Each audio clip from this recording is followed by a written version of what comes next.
want to share with you just some practical tips on how to get to know God more. During a time of crisis, as Simon reminded us last week, there are opportunities within every crisis and we don't want to miss them if we can help it. One of the opportunities afforded to us by this crisis, I think, is an opportunity to get to know God more. Not only is it an opportunity, it's something we desperately need. Now, the Westminster Shorter Catechism, written in the 16th century, says that the chief end of man, or the main purpose of man, we might say, the chief end of man is to glorify God and enjoy him forever. Other writers have since said, we glorify God by enjoying him forever. So the purpose of man is to enjoy God forever. God is the most enjoyable being in the entire universe. He's the one that created pleasure and delight. And so the psalmist says, at his right hand are pleasures forevermore.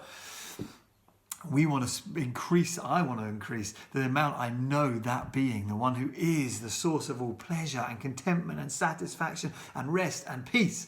And so in a crisis like this, there's an opportunity for us to spend more time giving him our attention and more time growing in intimacy with him.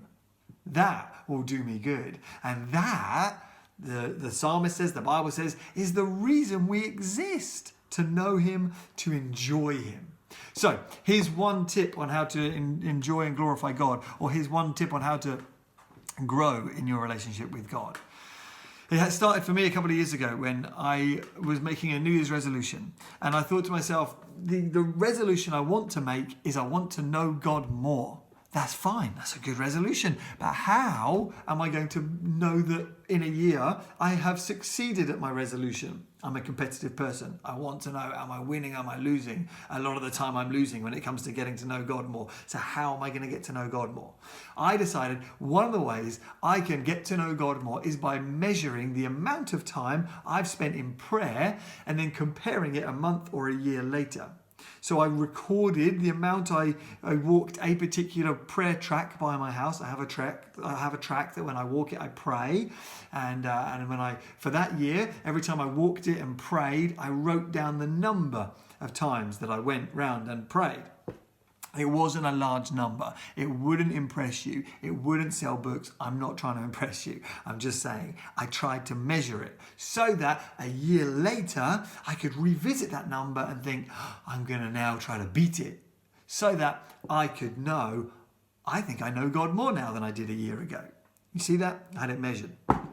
And so you can do that across a week, you can do that across a month. You can find a particular chair, you can go on a particular walk, you can spend a particular amount of time each day, and you can write down, did I do it? How much time did I spend in prayer?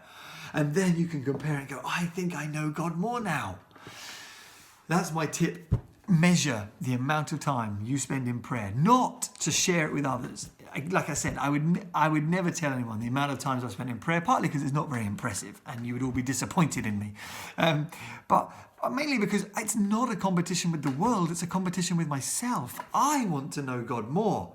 I want you to know God more, but I'm more concerned with me knowing God more. Because I know that for me, for my soul, God is the source of satisfaction and rest. And he ultimately is the one that's going to bring me delight.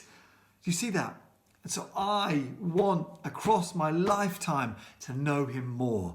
And so I've taken to measuring the amount of time I've spent with him so that I can increase in my intimacy and knowledge with God. Maybe you should do the same.